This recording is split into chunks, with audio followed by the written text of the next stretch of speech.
اس دنیا میں اللہ تعالیٰ کی جو رحمت بھی ہوتی ہے وہ بھی در حقیقت ایک آزمائش کی شکل ہے، اس لیے کہ یہ دنیا اور یہ حیات دنیاوی یہ دار الجزا نہیں ہے، یہ دار امتحان ہے۔ یہاں تو ہر لمحے ہم ایک امتحان سے دوچار ہیں۔ بڑی پیاری نظم ہے علامہ اقبال کی جو بانگ درا میں شامل ہے، زندگی، جس میں ایک شعر وہ بھی ہے کہ تو اسے پیمانہ امروز فردا سے نہ ناپ، جاویداں پہم دواں ہر دم جواں ہے زندگی۔ اور آخری شعر ہے کہ قلزم ہستی سے تو ابراہ مانند حباب، اس زیاں خانے میں تیرا امتحان ہے زندگی۔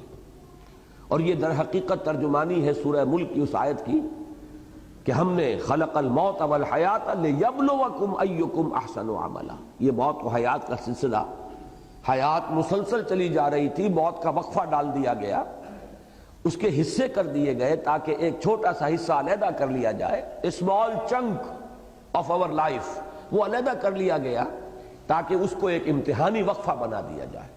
قلزم ہستی سے تو ابراہ مانند حباب، اس زیاں خانے میں تیرا امتحان ہے زندگی۔ آگے چل کر اب زیادہ دور نہیں ہے، سورہ دہر میں بھی یہ مضمون آئے گا، سورہ ملک میں تو آ ہی چکا ہے بڑی وضاحت کے ساتھ، خلق الموت والحیات لیبلوکم ایکم احسن عملا۔ اور ہر لحظہ یہاں امتحان ہے، کبھی اللہ تعالیٰ کچھ دے کر آزماتا ہے، کبھی کچھ چھین کر آزماتا ہے۔ دے کر آزماتا ہے کہ بندہ شکر کرتا ہے یا نہیں، کبھی چھین کر آزماتا ہے کہ بندہ صبر کرتا ہے یا نہیں۔ ہر حال میں وہ میرے دامن سے وابستہ رہتا ہے یا نہیں، ہر حال میں راضی برضائے رب رہتا ہے یا نہیں۔ کہیں ایسا تو نہیں ہوتا کہ اگر نعمتوں کی بارش ہو تو ہم سے غافل ہو جائے، ہماری طرف سے منہ موڑ لے۔ کہیں ایسا تو نہیں کہ اگر کوئی تکالیف آ جائیں، ہجوم کر جائیں، تو پھر شکوہ اور شکایت کا لفظ زبان پر آ جائے۔ ہر حال میں ہونا یہ چاہیے کہ راضی برضائے رب رہے بندہ، چاہے یہ حال ہو چاہے وہ حال ہو۔ اس میں جو کلائمیکس ہے وہ سورۃ الفجر کی آیت ہے کہ انسان اگر اس دنیا کے اندر بدلتے ہوئے حالات کو چاہے، توحید مکمل ہے اس کی کہ وہ اللہ ہی کی طرف اس کو منسوب کر رہا ہے۔ فَأَمَّا الْإِنسَانُ إِذَا مَا ابْتَلَاهُ رَبُّهُ فَأَكْرَمَهُ وَنَعَّمَهُ فَيَقُولُ رَبِّي أَكْرَمَنِ۔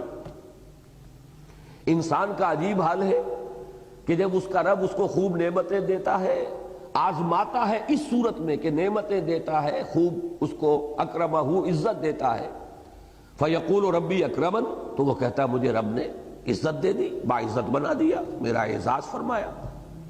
اب دیکھیے شرک یہاں نہیں ہے، وہ سب سے بڑی گمراہی جو ہے اس سے تو انسان بچا ہوا ہے، میرے رب نے مجھے عزت دی، شرک نہیں ہے، توحید موجود ہے، توحید میں کہیں کوئی اس میں کوئی خلا نہیں، کوئی نقص نہیں۔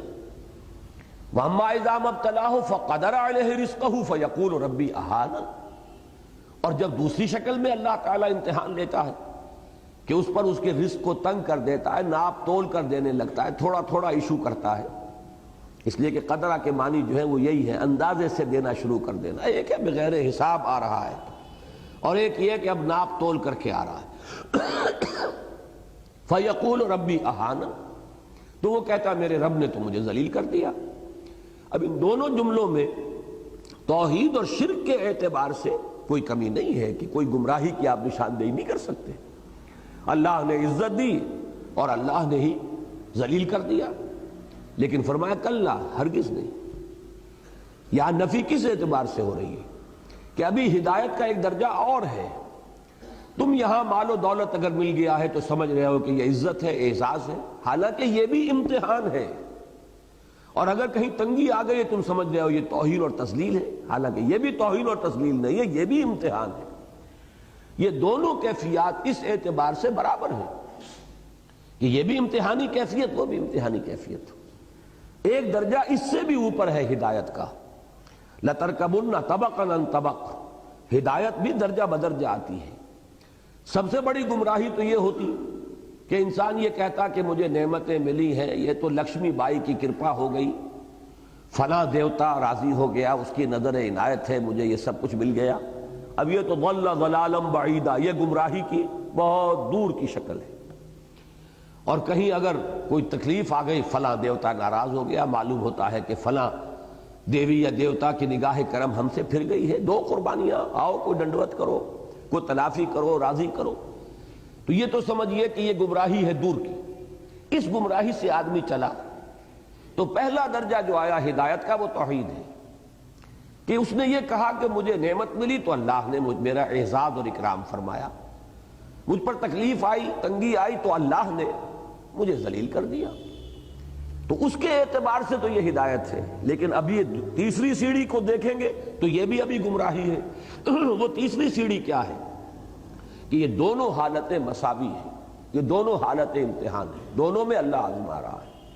ابھی ایک چوتھی سیڑھی ہے، یہ سب سے اونچی ہدایت ہے۔ اس تک تو یوں سمجھیے کہ اخص الخواص پہنچ پاتے ہیں، عام لوگوں تک کی اس تک رسائی نہیں ہے، اور وہ یہ ہے کہ یہ سمجھا جاتا ہے عام طور پر کہ اگر مفلسی ہے، احتیاج ہے، دنیاوی حالات کی تنگی ہے تو یہ امتحان شاید زیادہ کڑا ہے، زیادہ سخت ہے، اور اگر فراوانی ہے اور دولت ہے اور عزت ہے تو یہ امتحان شاید ہلکا ہے، آسان ہے۔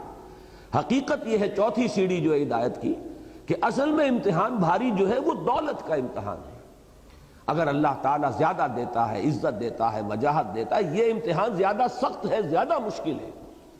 اگر تنگی ہے، مصیبت ہے، تکلیف ہے تو یہ امتحان آسان ہے، اس لیے کہ تنگی میں اور مصیبت میں لا محالہ انسان کا رجوع اللہ کی طرف ہوتا ہے، جبکہ بہتات ہے، فراوانی ہے، عزت ہے تو اس میں بہت شدید اندیشہ ہے غفلت کا۔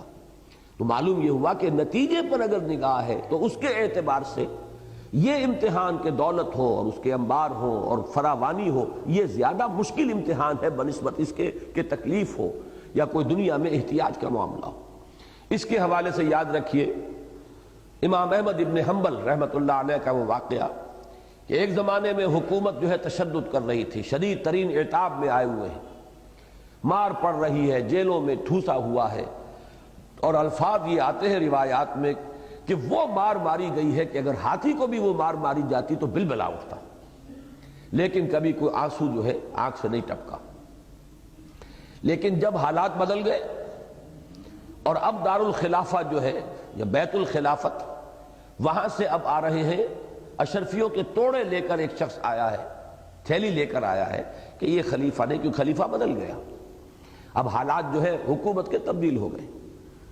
تو جب وہ تھیلی پیش کی ہے ان کی خدمت میں اشرفیوں کی، تب رو پڑے کہ اے اللہ میں اس امتحان اور آزمائش کے قابل نہیں ہوں، یہ امتحان کہیں زیادہ سخت ہے، کہیں مشکل ہے۔